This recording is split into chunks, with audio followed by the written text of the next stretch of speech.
Folks, we are back at Lantern Lessons. What is Lantern Lessons? It is a history podcast that discuss your God-given liberties.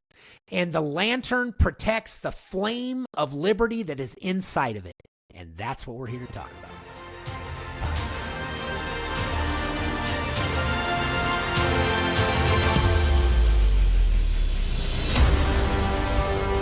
We're back. It's been a minute, and it's kind of sad that it's been so long, but this is not amateur hour anymore.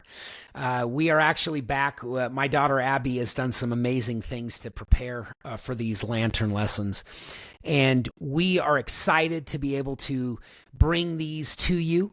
We're excited to be able to be in a nice venue and to have the equipment necessary to hopefully enhance this for you.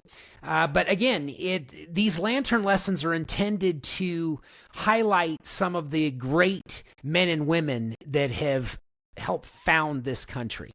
We have spent a lot of time talking about the original founding fathers, and tonight we are going to talk about a man that probably a lot of Americans don't know too much about, but he is a man that lived an extraordinary life, a man that served as a two-term president of the United States, a man that was a United States senator, a United States diplomat, who was a governor of Virginia, a man that truly has done some extraordinary things for you and I as Americans. And as Americans, we claim an unreal legacy. It's a legacy that is second to none, and unlike anything that's ever been seen, throughout the annals of history. Tonight, we're going to talk about our fifth president, a man by the name of James Monroe. And I have come to know him in a way over the last few weeks and months as I have studied him. It's been a pleasure to get to know his life and to get to know the man behind the myth. You know, of the founding fathers, there are some that just stand out. There are men like George Washington, men like John Adams, men like Thomas Jefferson, men like James Madison. Interestingly enough, Thomas Jefferson and James Madison were two of the best friends of James Monroe. But he kind of takes a back seat to some of those earlier founders. He was on the younger side. James Monroe was born in Virginia in 1758. Of the first 5 presidents of the United States, 4 of them were Virginians. And James Monroe was the last of those. And there was a tremendous legacy that was given to this country politically by Thomas Jefferson. The Jeffersonian Republicans, of which James Madison was not the last of them to hold office, but one of the younger ones. And he was directly mentored by Thomas Jefferson throughout his life, as he was by James Madison. And he accomplished some things that were just beyond the pale and truly extraordinary. My hope tonight, as we meet every time to do these Lantern Lessons, is that you will see this as an opportunity to maybe learn something that you didn't know before, but also to open your heart to the fact that this nation was founded by a series of miracles. And some of the greatest miracles that accompanied the founding of this country were the men and women that were sent to this country by God himself. And I've said it before, and I'll say it again, the number of spirits that were just packed into the colonies immediately preceding the Revolutionary War, it's one of the most extraordinary miracles that's probably ever been wrought on this earth. In 1758, when James Monroe came to this country and when he came to Virginia, the United States had not developed yet. We were a colony of Great Britain, and James Monroe was born under British rule. And he developed early on in his life. He was born to 2 parents. His father was of Scottish descent. His mother was of Welsh descent. And the 2 of them got together, and they had a beautiful family, of which James was the second child that they had. He had an older sister, and he had a couple of brothers. His mother died pretty young. James was not very old when his mom died.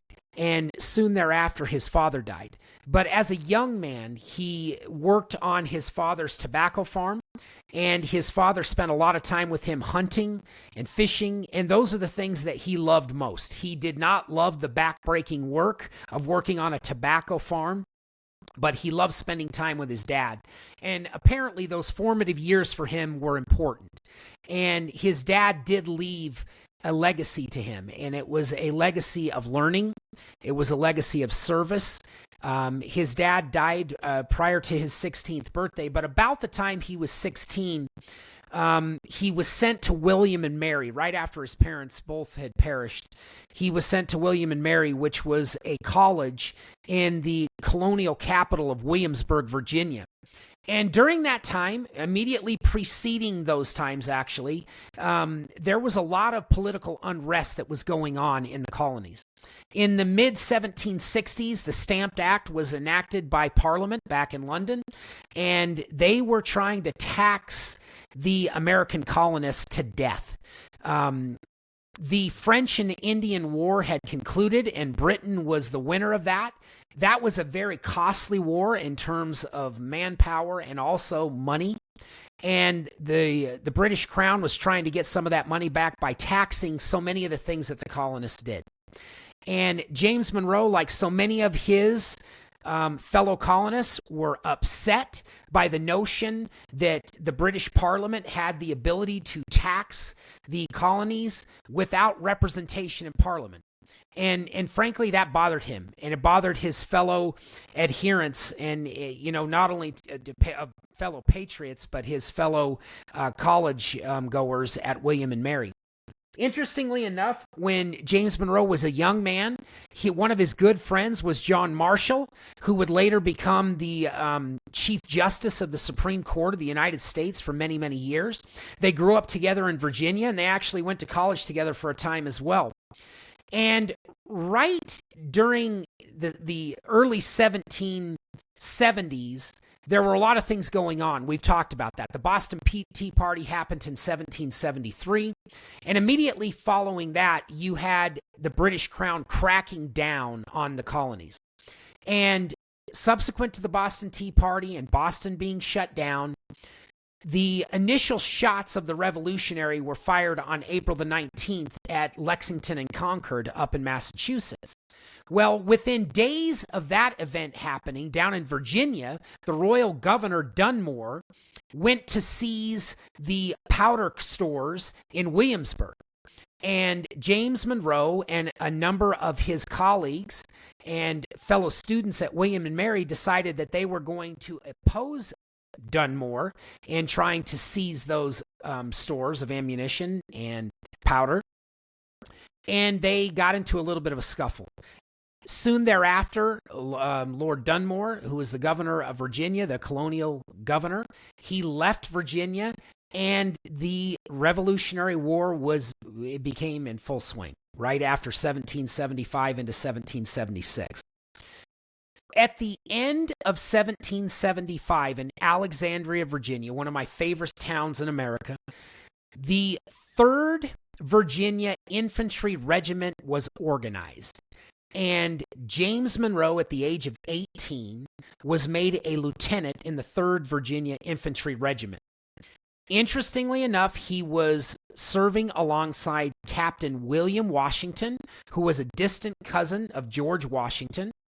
Earlier in the year, George Washington had been made the commander of the Continental Army, and he was up in Massachusetts at the time, and he was getting ready for the siege of Boston that would happen early in 1776. But after the 3rd Infantry Regiment in Virginia was formed, they were rapidly deployed into the fray.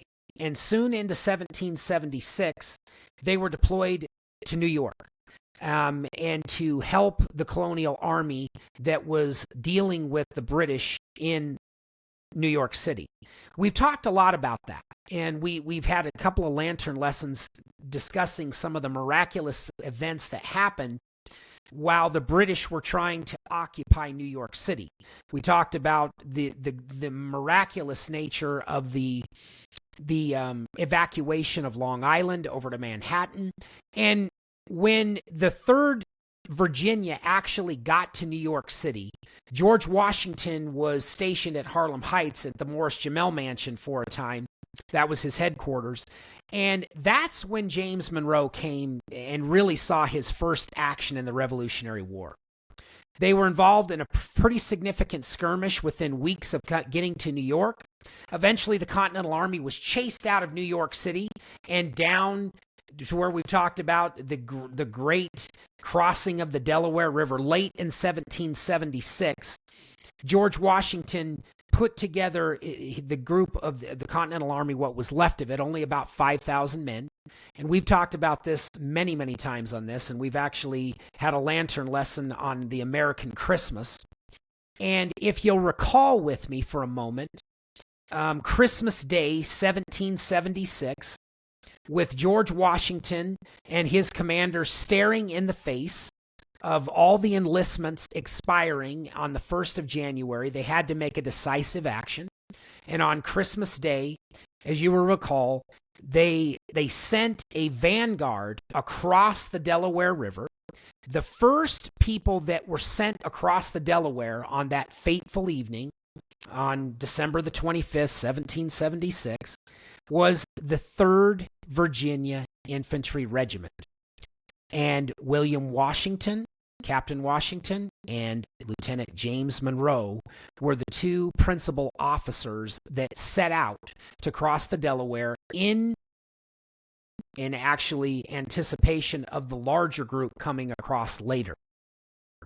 While they got over into New Jersey and they were scouting, looking for British sentries, looking for any of the Hessians that might be out seeking intelligence in the countryside, they came across a farm late on the night of December the 25th, 1776, and an angry farmer came out of a farmhouse on the outskirts of Trenton, and he immediately confronted the small patrol that was there that James Monroe was leading.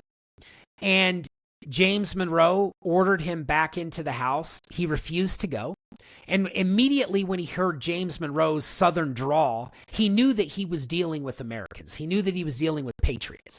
And he said, "I don't know where you guys are going, but I'm going with you." And James Monroe initially rebuffed that and said, "No, you're not coming with us. This is a secret mission, and we can't tell you where we're going, and we don't want you to come." The farmer, whose actually his name was Dr. Riker, he insisted that he come with them. And it is one of the great miracles that has been lost to a lot of people. It's one of the great miracles of American history that Dr. Riker insisted on accompanying James Monroe and that small company of patriots in the 3rd Virginia Infantry. The next morning, within hours of that encounter, the first shots of the Battle of Trenton commenced. And immediately, as the bullets started to fly, William Washington was injured. He was shot through both of his hands as he was carrying his musket, and he was taken out of the fight.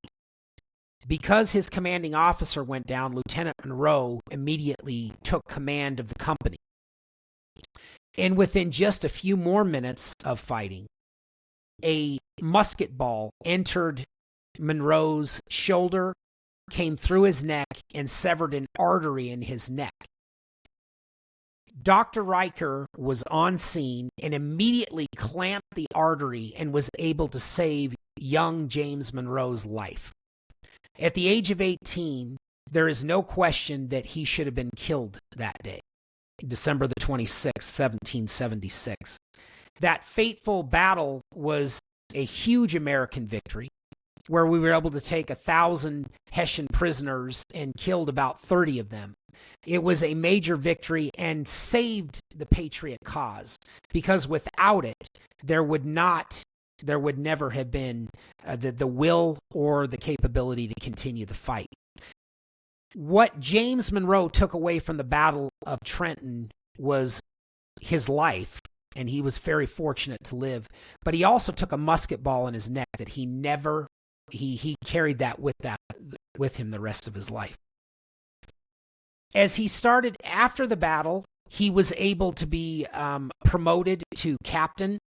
And after a few more years, he actually was promoted to major. And as the war moved on, he actually found himself back in Virginia without a command at one point during the Revolutionary War. And that's where he first befriended Thomas Jefferson, who was actually the governor of Virginia during the Revolution. And Thomas Jefferson took a liking to James Monroe. And it became, they started a friendship during the Revolution that would become a lifelong relationship between the two men. Thomas Jefferson saw Monroe for what he was, a very astute, a very accomplished, a very capable young man who was not only intellectually savvy, but he was also very physically fit and very capable as a soldier as well. And Thomas Jefferson, like some of the other great founding fathers, they were not warriors. Thomas Jefferson was not a fighter, and I think he had a lot of respect for James Monroe because he was willing to not only talk about patriotism, but he was willing to risk his own life for that cause. And Jefferson asked him if he would like to study the law under him, and James Monroe immediately indicated that he wanted to study the law, and he was tutored by Thomas Jefferson in the law. And within about 2 or 3 years, James Monroe became an attorney.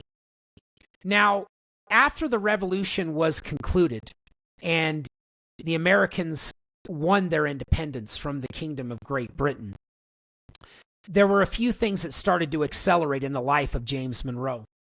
In 1785, while in New York City, he became aware of a young lady by the name of Elizabeth Courtright. Elizabeth was 17 years old, and at the time, James was 27. And they started they started to date, they started to court, and they eventually became married in 1785. It's interesting to note that when they got married, their marriage was, and it happened in New York City, it was actually documented at Trinity Church right there in Manhattan. Many of you have possibly been to Trinity Church. It's one of the great landmarks in New York City and one of the great colonial era churches that has survived even down into the 21st century. And you can go to New York City and see it there today. Some very fascinating things happened at Trinity Church. That's also where the eulogy was delivered for Alexander Hamilton, and just a lot of interesting things happened there, but that's a side note. After he was married, and there's some things about Elizabeth Courtright that are just fascinating to me. Number one, she was described as an extremely beautiful woman. In fact, some people said that during the Revolutionary era, there were a few women that were known for their beauty in the colonies, and she was among a very, very select group that was known to, and the Courtright sisters were known to be that. Not only that, they were educated, and they were highly intellectual. And that is something that Elizabeth would need as she was the spouse of James Monroe moving forward, because the things that he had to do in his life were truly exceptional. And had she not been the intellectually minded woman that she was and didn't have the social graces and kind of the looks that she needed to do some of the things that were going to be asked of her, she would not have been a good mate for him. But they developed an unbelievable marriage, and they had a lifelong marriage. And unlike some of the other founders that we've spoken of, James Monroe was not a philanderer, and he is not known to have ever strayed outside of the marriage that he had with Elizabeth Courtright, who became Elizabeth Monroe. Soon after the Continental Convention in 1787, this country we were going to elect a president, and we know that George Washington became the first president. But subsequent to that, there needed to be an elected Congress. We needed to have representatives in the House of Representatives. We needed to have senators. And back in Virginia, after the Continental Congress, well, there's a few things that happened that I wanted to tell you about. During the Continental Convention, or excuse me, the Constitutional Convention that happened in Philadelphia, there were a lot of angry people that thought that the Constitution, who was principally authored by James Madison, a Virginian, and someone that James Monroe knew, someone that he became friends with later in life and kind of was a little bit of a rival with at times as well. He was a champion of the Constitution. And that sacred document was an exceptional document, but there were a lot of people, most notably Patrick Henry, who's famous for delivering the speech, "Give me liberty or give me death."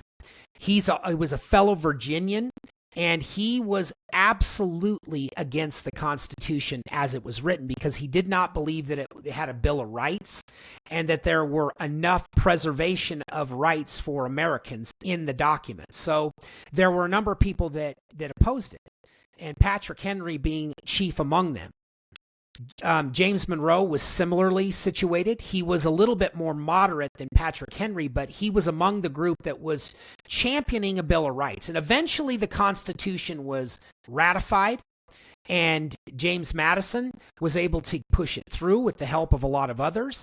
But he had to make a concession that once it was ratified, that he would allow constitutional amendments to come into play. Now, James Madison and Patrick Henry really became estranged from one another during that fight. And after that, during the time when Virginia was electing congressional delegate, or they were electing representatives to Congress, we had a situation where James Madison, the father of the Constitution, was running for a representative spot out of Virginia. And Patrick Henry desperately wanted James Monroe to challenge him. And Monroe, being a very ambitious man, actually acquiesced to Patrick Henry's overtures, and he said that he would run against Madison for a House of Representatives slot out of Virginia. And it was a pretty bitter election, and ultimately Madison won. Interesting note, though, soon after that, they had to pick senators. The Virginia state legislature had to pick senators, and they picked James Monroe to be a senator. So although he lost to James Madison to be a member of the House of Representatives, he actually won a senatorial seat from Virginia. Now, at this time, the Washington administration had some unbelievable characters that were part of that administration. Remember who the Secretary of State was? It was Thomas Jefferson from Virginia. The Secretary of the Treasury was Alexander Hamilton, and we've discussed this many times on Lantern Lessons. Those two men hated each other more than they hated anything on the planet, and they made Washington's first term as president a very tumultuous one. And Thomas Jefferson, at this time, because he was the intellect that he was, and because he was the politician that he was, he had his friends, James Madison and James Monroe, in Congress that were writing to papers under pseudonyms, and they were trying to put forward some policies that were actually in contradiction to what George Washington wanted. And being a member of George Washington's cabinet, Thomas Jefferson could not come out publicly and say that he was against a lot of what Washington was doing, but he was. Washington was heavily influenced by the Federalists, and his buddy, Alexander Hamilton, was chief among them that really had great influence over Washington. And Jefferson saw that as a threat to states' rights. He was very much a states' rights guy. And he and Hamilton fought over that notion a lot. And Washington tended to come down on the side of Hamilton, which put him at odds with Thomas Jefferson and the Jeffersonian disciples of Madison and Monroe. And you start to see this real political dynasty start to develop in the early 1790s. And Jefferson was having his buddies in Congress, Madison and Monroe, do a lot of things that, frankly, Washington thought were unethical. He knew that who Jefferson's buddies were, and they were all fellow Virginians, and Washington took exception to that. And he started to develop a real dislike for the Jeffersonian Republicans out of Virginia. And it put them at odds with the father of our country, George Washington. It put those Republicans from Virginia at odds. And early on in the 1790s, if you'll recall with me, Alexander Hamilton was, as the Secretary of Treasury, he was accused of potentially using federal money inappropriately. And there was a 3-man commission that was asked to go and to interview him about these funds. And James Monroe was one of those men. And during those interviews, the 3-man delegation that was talking to Alexander Hamilton became quite embarrassed when they found out that he was not stealing money from the federal treasury, but what he was doing is having an illicit affair with Maria Reynolds. And they knew about that. The 3 men that heard that from his mouth at that time, they made a pact that they were going to keep it quiet. And there were papers that Alexander Hamilton had allowed them to see during that investigation. Of the 3 men that investigated it, James Monroe meticulously wrote down all of the contents of those letters and then gave the originals back to Hamilton. Hamilton didn't know that at the time.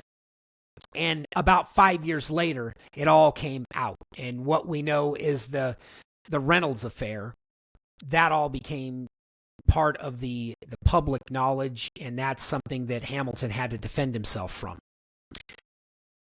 Soon after some of these controversies started to become really difficult for the Washington administration, Thomas Jefferson resigned his post as Secretary of State, and the Jeffersonian cohort and kind of that cabal started to really become a problem for George Washington.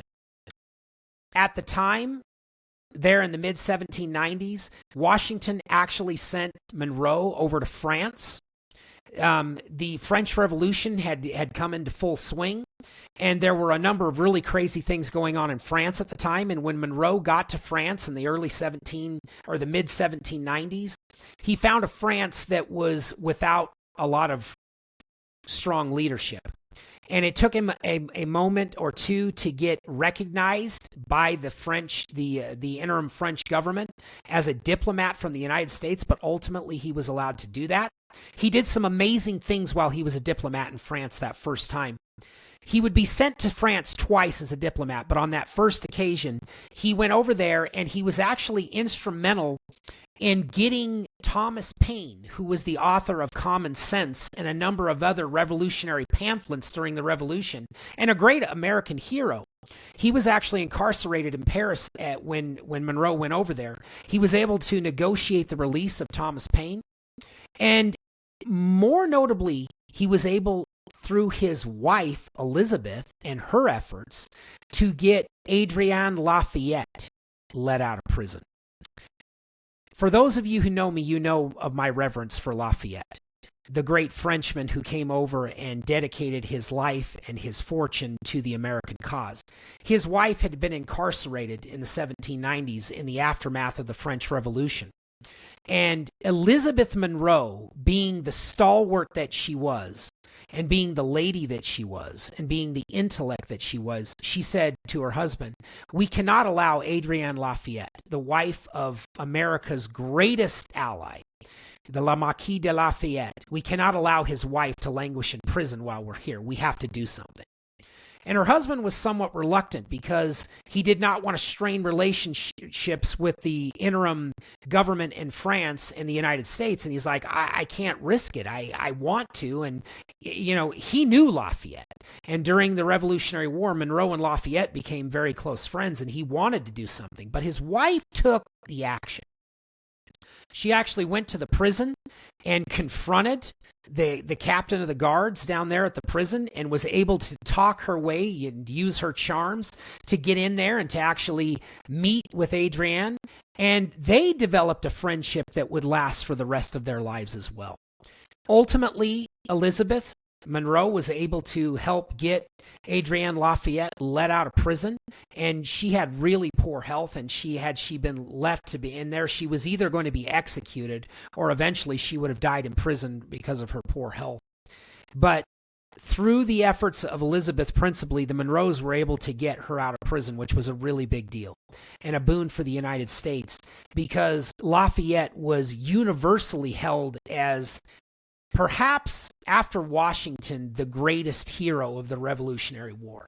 That's how they saw, that's how contemporary Americans at the time saw Lafayette. When James Monroe was called back to the United States by the Washington administration, Washington was really upset with Monroe. Monroe was a Francophile. Monroe and his Jeffersonian disciples were very much all about France. France had helped the United States throughout the Revolutionary War, and without France's troops, without their treasure, without their ships, we would have never been able to win the Revolutionary War. So Washington and Hamilton and some of these other guys in the administration believed that Monroe was not doing a very good job over there, because all he could ever see the French as our friends, as our allies, and was maybe a little bit skewed in his thinking. So they called him back to the United States. When he came back, Monroe was quite upset with Washington. He felt like he had been treated unfairly. He felt like that his diplomatic mission had been compromised, and perhaps that he had been mistreated by a number of people in the administration, most notably Hamilton. When he got back, Hamilton immediately confronted Monroe and accused him of leaking the Maria Reynolds information, which it's altogether possible that that's exactly what happened. There was almost a duel between James Monroe and Alexander Hamilton when he first got back from France. The interesting person that actually stopped the duel from happening was Monroe's second, who actually was a man by the name of Aaron Burr, who ultimately killed Alexander Hamilton. So that's a piece of history that's interesting. You know, it was so small back then. We forget how small the United States was. You're talking only about 3.5 million people that lived on the American continent, and a lot of them were slaves. This was a very small group of people that we're dealing with, that we were dealing with here. So the names just keep coming up over and over again. Ultimately, after Monroe got home, he thought his political career was done. Washington was against him. Washington was universally held as the father of the country and the most important man. But what happened is Monroe became the governor of Virginia in 1799. And he was very compelled to try to go to Washington and become friends with him again, to put aside any differences that they had had. And on his way to Richmond, the capital, to take over as governor, Monroe was going to stop by Mount Vernon, but George Washington passed away in December of 1799, and he was never able to reconcile. And that was something that Monroe really felt bad about the rest of his life. He saw Washington as an unbelievably great man, saw him as rightfully the father of the country, had served with George Washington and under George Washington, and he was horribly upset when Washington died, that they had died estranged, and it was something that just plagued him for the rest of his days. But he was governor. He got elected governor 3 different times. Thomas Jefferson, at the time in 1799, the president of the United States was John Adams. And in 1800, there was a really bitter election for president between John Adams and Thomas Jefferson. And also Aaron Burr was in the mix on that. Adams lost out. Adams only won the Federalists out of New England, and it came down to Burr and Jefferson, and they tied. So the presidency had to be decided in the House of Representatives, and it was very much thought that potentially it was going to go to Aaron Burr at the time. But Alexander Hamilton, being hating Aaron Burr the way that he did, he interceded and got a lot of the congressmen to vote for Thomas Jefferson. And although Hamilton hated both Jefferson and Burr, he hated Jefferson just a little less than he hated Burr, and he was instrumental in getting Thomas Jefferson elected president of the United States, which he became. And when Jefferson became president, he ultimately sent Monroe back to France. At that time, Napoleon had taken over as the dictator of France, and they sent Monroe over there because they wanted him to buy New Orleans and to see if he could get parts of Florida as well. But when Monroe got there, excuse me, Napoleon was in dire straits. He needed money. He was fighting Britain, and he was out of money. So when Monroe got there, he was surprised to learn that Napoleon said, "Do you want to buy all of Louisiana?" Which it really was all of the middle part of the country, from New Orleans clear up to what is now Minnesota. And Monroe, along with others, was able to negotiate the Louisiana Purchase over there while he was in France. And he was able to effectively double the size of the United States. Now, Thomas Jefferson, being the president, actually gets a lot of the credit for that happening. But that was James Monroe, who was over there. He was negotiating directly with Napoleon and Napoleon's bureaucrats, and was able to get that and make that happen. Now, interestingly enough, even though that was something that Thomas Jefferson was known for, at the time, he thought that it was unconstitutional and that the president didn't have the right to go and annex land for the United States. And he was really torn up about it. He was very much a states' rights guy, and he wanted to make sure that he was obeying the Constitution as the chief executive of the country. So when Monroe got back to the United States, he thought he was coming back as a hero, and he was actually in a situation where Jefferson and Madison were angry with him. Madison was the Secretary of State under Jefferson, and they both snubbed him when he got back. And it really bothered Monroe. He thought, why are these two? These are two of my mentors. These men are older than me. They've helped me through, and Jefferson sent me to be the diplomat, and I go and I negotiate this great deal, and I get the Louisiana Purchase, and I double the size of the United States. But now they're mad at me, and they won't speak about politics to him. Well, right about that time, or soon thereafter, you had a situation where Madison wanted to become president, and he wanted to be the successor of Thomas Jefferson after he had served his 2 terms, and he did what Washington had done, and he wanted to bow out. And James Madison was the obvious successor, but Monroe was so mad at him at the time, there were a number of Virginians that wanted to put his name forward for president of the United States, which Monroe allowed, shockingly. He actually allowed his name to be put forward for president of the United States against his friend, James Madison. We know that Madison won. And after that, Monroe became the governor of Virginia yet again. But soon thereafter, the two men reconciled, and James Madison brought Monroe in as his Secretary of State. And they had a deep, deep bond, the two of them.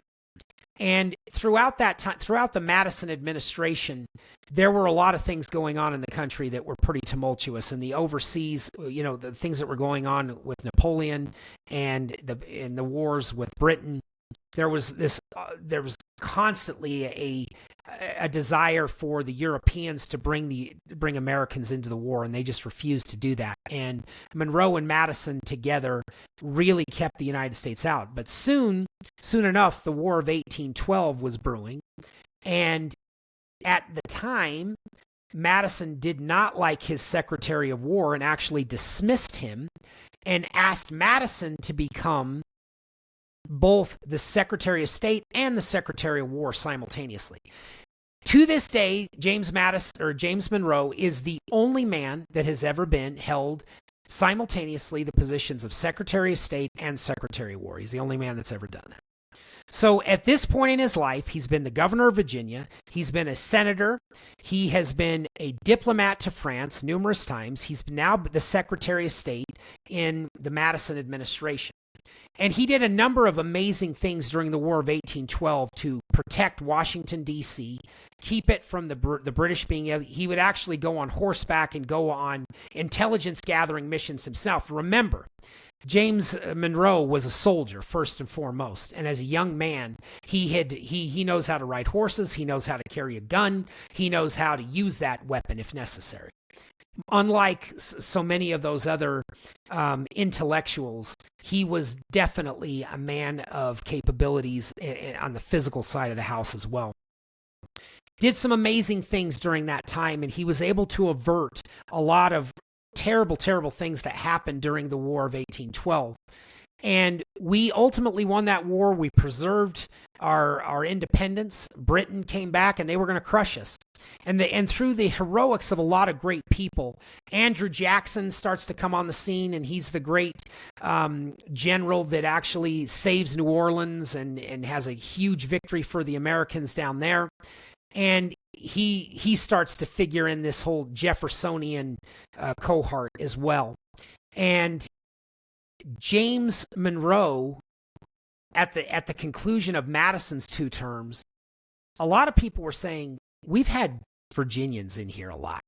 We had George Washington, we had Thomas Jefferson, we had James Madison. Are we really going to have another Virginian? And there were a lot of people in the country, and a lot of people, particularly up in the New England area, that really didn't want to see another Virginian. They thought, hey, these Virginians are getting a little too big for their britches. And it was only because of James Monroe's capabilities as a leader that he was actually able to convince America that, no, they should have another Virginian, another Jeffersonian Republican, and somehow, through a variety of means, he's able to get elected president of the United States in 1816. And his presidency is marked by a lot of good feelings because Monroe did some amazing things. One of the most politically astute things that he did right away is he made his Secretary of State John Quincy Adams, who was a New Englander, and his father, John Adams, had been president. And John Quincy Adams, according to David McCullough, was probably the most intelligent man that has ever lived on the American continent. And of all the presidents and founders that we have, according to David McCullough, he thinks that John Quincy Adams was probably the most intelligent. And I think there's a compelling argument to be made to that end. He spoke like 7 languages fluently, had read thousands upon thousands of books. He was the most well-traveled man in America. He'd been to Russia. He had served in a Russian court. This guy was truly extraordinary. So Monroe makes him the Secretary of State. And he starts to bring in these political rivals, these people that's had a lot of terrible things to say about him. And he did it because he wanted to unify the country. There were some things that were starting to happen in the United States during the early part of the 19th century. This whole notion of slavery was starting to become a major issue. And James Monroe was going to have to face it as a president. And he was a Southerner. He was a slave owner. Although he treated his slaves very good, and as governor, he had dealt with some slave rebellions where he had actually been very political in the way that he had handled it. He could have been far harsher, and a lot of his Southerners, and particularly his fellow Virginians, wanted him to be a lot harsher with the slave revolutionaries. And he was very quick to say, I don't want to be too hard on these guys because what they're doing reminds me a lot of what we did when we fought the Revolutionary War against Britain. We're fighting for our rights and our freedoms. And he saw that, and he was very conflicted. He was a good man at his heart, but like so many of the Southerners, he did own slaves. And he was forced to deal with a growing abolition sentiment in the northern part of the United States, particularly New England, was very much against slavery and saw it for the evil institution that it was. And as president, he had to walk a very tight line. James Monroe was the first president to ever to travel to every state that was part of the United States during his presidency. He did that because he wanted people to know that he really did care about what they think. And he was an older man. He's in his early 60s by now.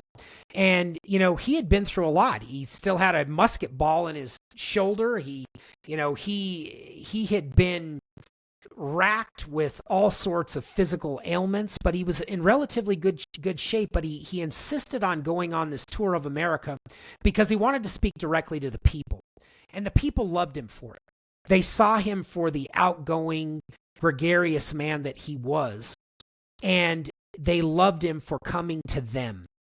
And he was able to keep America from degenerating into what would ultimately become the Civil War in the 1860s. It was really starting to heat up in the early parts of the 18 teens.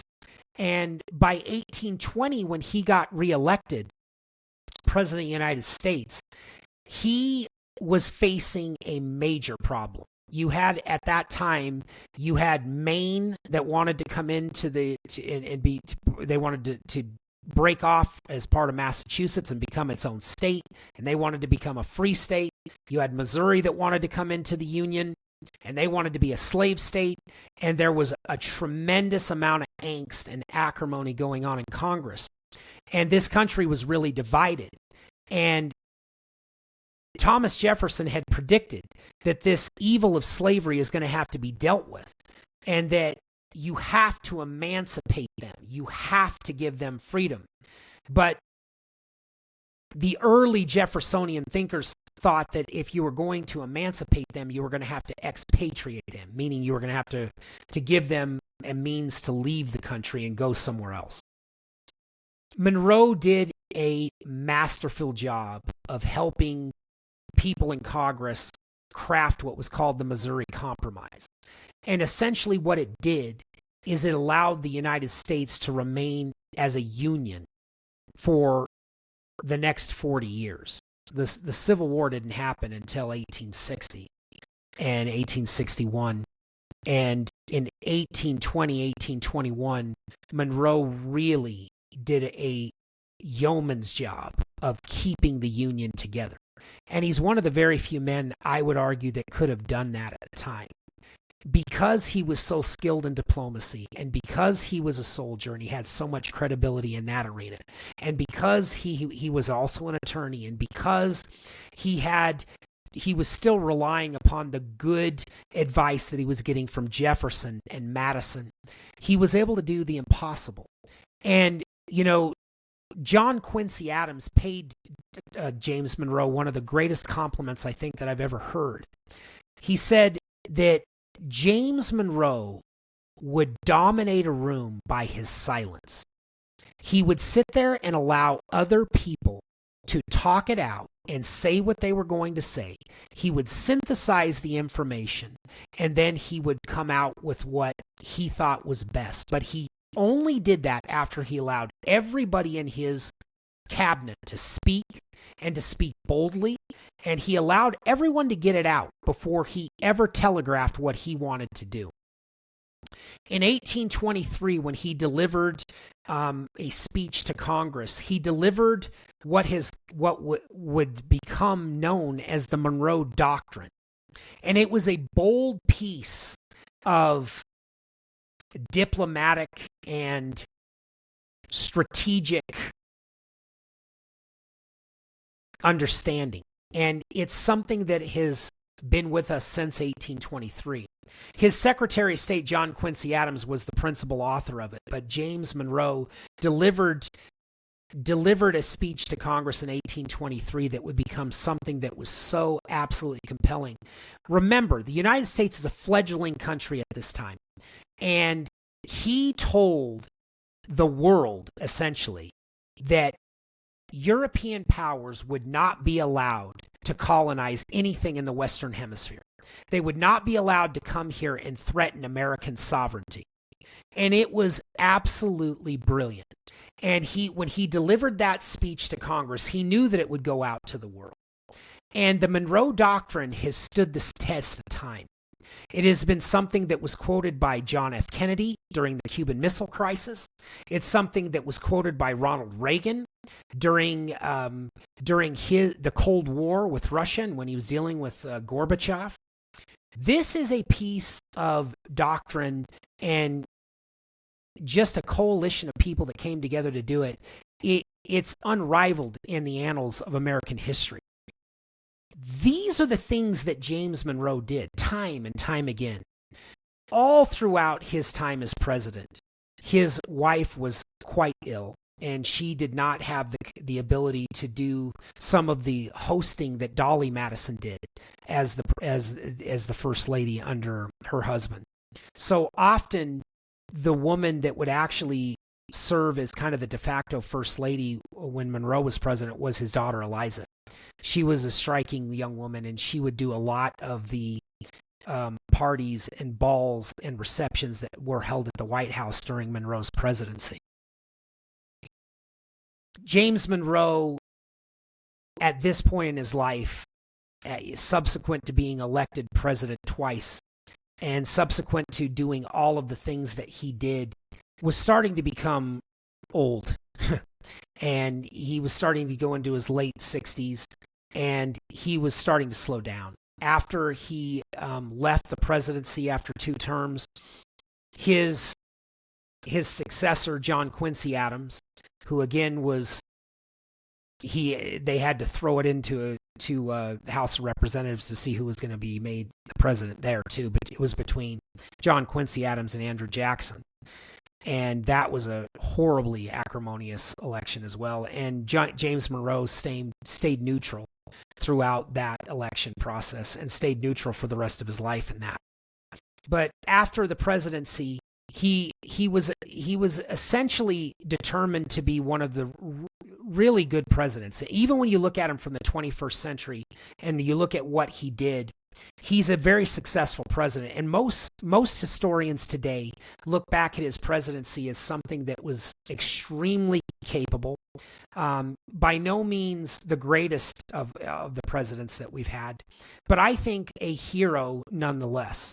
When you look at his life in totality, from a very young man being willing to put his life on the line in armed combat, for his ability to cross the North Atlantic numerous times to serve his country as a diplomat, to serve his home state as Virginia as a governor, and to serve in the United States Senate representing his fellow Virginians, then serving as Secretary of State and Secretary of War during the War of 1812, and then being a 2-term president of the United States.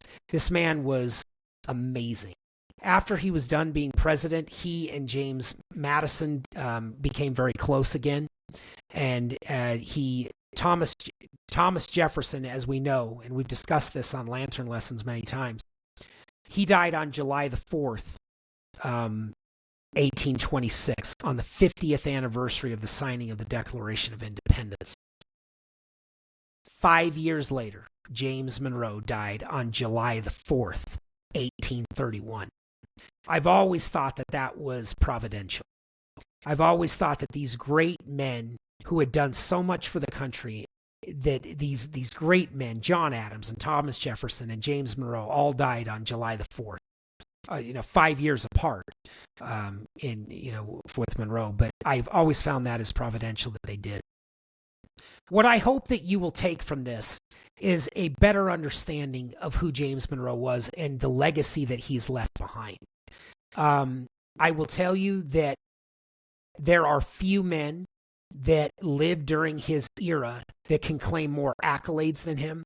And we as Americans claim that legacy. We claim the legacy of James Monroe and all of the great things that he did. I testify to you that this country is a country that is led by Jesus Christ. James Monroe knew that, although there was very little written about his religious leanings. We know that he was baptized. We know that he read the Bible. We know that he did things of a religious nature, and he was an exceptionally honorable man. who did exceptionally honorable things, and we know that he worshiped Jesus Christ as an unavowed Christian. Thank you for listening today. I hope this has been informative, and I look forward to the next one. God bless each one.